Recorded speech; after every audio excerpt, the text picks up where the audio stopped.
तामे ऐसी प्रीत होती जो भगवान में, तो न होती भवभीत. जर एवढीच तुम्ही परमेश्वरावर जर केली असती तर किती झाला असत. कुठल्या कुठे तुम्ही गेला असतात. अरे साप दोरी वाटली मड ना वाटलं, आणि परवा न करता सर्व शक्ती झोकून दिली माझ्यासाठी अस्थिमासाच्या देहासाठी. वास ह्या वाक्याने तुळशीदास झाले. क्या कहे तुलसी बनकी घास, कृपा भरी भई राम की तो बन गए तुलसीदास. असं स्वतःच म्हणते. अरे मी तर वनातली गवत होतो. तुलसी तुलसी क्या कहे तुलसी बनकी घास, कृपा भई राम की तो बन गए तुलसीदास. सर्व इंद्रियांची आणि बुद्धीची शक्ती एका थोधो वाहत राहिली की तुळशीदास प्रगट झाले. बस श्रद्धा, श्रद्धेचा भाग खूप पाहिला. श्रद्धा कधी वेगवान होते. प्रेमाचा परमोच्च बिंदू कसा गाठावा. गाठला तरच, कसा गाठावा नाही सांगितलं. गाठला तर श्रद्धा वेगवान बनते आणि नंतर तरच परमात्मा प्रगट होऊ शकतो. श्रद्धेशिवाय परमात्मा नाही आहे. भगवान अर्जुनाला सर्व प्रयोगांमध्ये श्रद्धा करायला सांगतात. भले द्रष्टाभाव असो, सर्वार्पण असो, बुद्धियोग असो, काही अजून काही प्रयोग मागे सांगितलेले असो, भगवान म्हणतात सर्व इंद्रियांची सर्व शक्ती पणाला लाव, बुद्धीमध्ये विवेक जागृत कर आणि अखंड प्रेमाचा झरा धोधो वाहू दे. परमोच्च बिंदू गाठ. त्याला श्रद्धा म्हणतात. हे अनुपरोध मत माझे, जी परमादरे स्वीकारिजे. काय वाक्य आहे. अनुपरोध निश्चित मत सांगतोय मी. माझं दोलायमान मत नाही, कारण भगवान देखील श्रद्धायुक्त आहेत. अरे एवढा मोठा पसारा बुडवला. किती पोरं होते भगवंताला.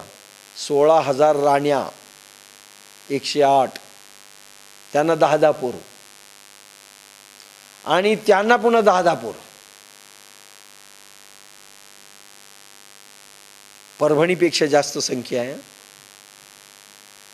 ही कुटुंब आहे भगवंताच.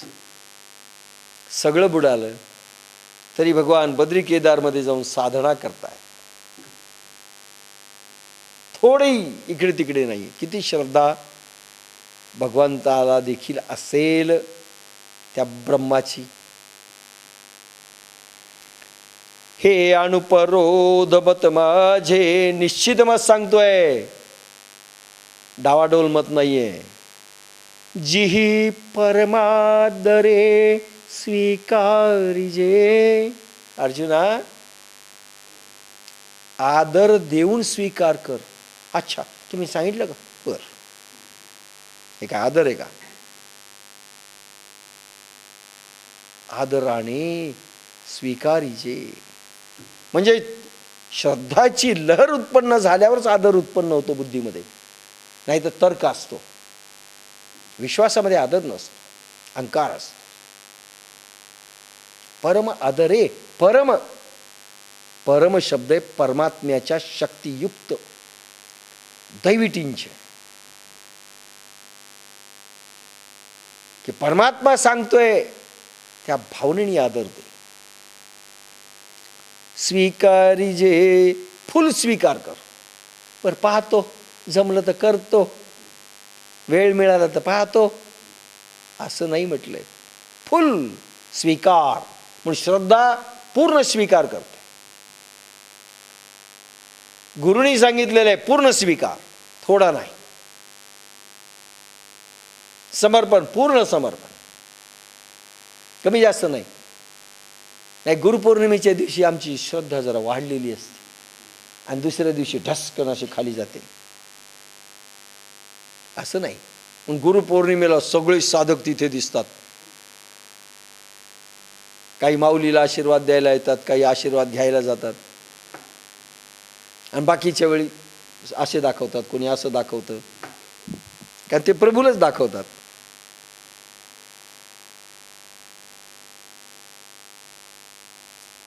जिही परमदरे स्वीकारिजे, श्रद्धा पूर्वक अनुष्ठिजे, धनुर्धरा. साधना कर, श्रद्धा युक्त उपासना कर. उपआसन, ईश्वराच्या जवळ जाणे. उप म्हणजे जवळ जाणे, आसन म्हणजे बसणे. आत्म्याजवळ जीव आणि जाणे, प्राण मन बुद्धीनी जाणे. आणि श्रद्धायुक्त जा. श्रद्धायुक्त आता सांगितलंय, गेले जवळपास 3 तास आपण बोललोय श्रद्धेवर. आता पुन्हा तो श्रद्धेचा विषय नको. एक विषय घेतला की पुन्हा काट. आता श्रद्धापूर्वक अनुष्ठान कसं करावं आता सांगितलं. कधी उठायचं, कधी जायचं, कधी काही नाही.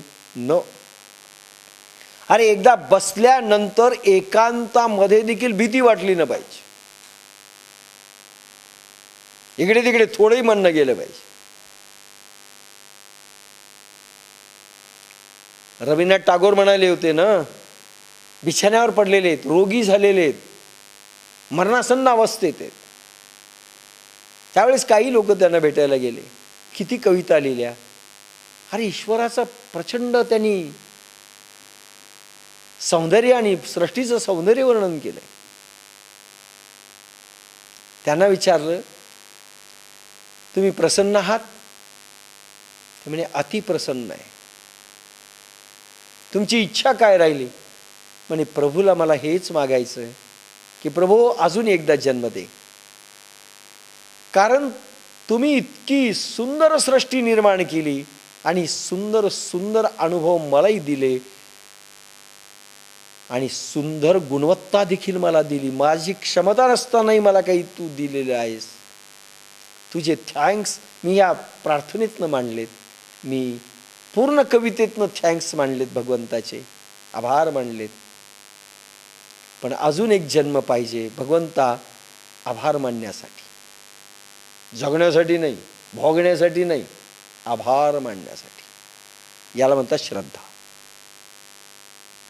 मला जगू देणं रे भगवंता नीट, नाही काही मागणं नाही, मला फक्त आभार मानायचे, मला फक्त आरती करायची, काही नाही, काही मागणं नाही.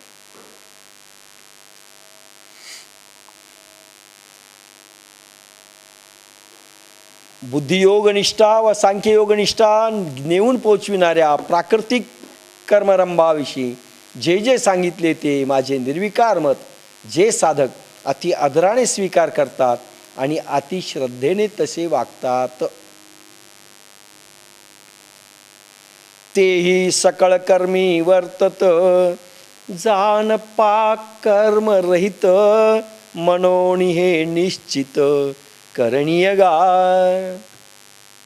तेही सकळ कर्मी वर्तत, तेही अहोरात्रातील सर्व इंद्रियांची सर्व कर्मे करूनही कर्मरहित आहेत. कोण? श्रद्धावान व्यक्ती. जे सगळे मागचे प्रयोग सांगितलेले द्रष्टाभावापासून सर्वार्पणापर्यंत, सर्वार्पणामध्ये कर्ताभाव संपला पाहिजे, अहंकार संपला पाहिजे. पहा कंडिशन्स काय काय सांगितल्यात. नित्तळ धुवून कर्म द्यायची, अपेक्षा काही नाही, कामना काही नाही, मागणं काही नाही. तिवारीबाई झोपू नका, मागणं काही नाही.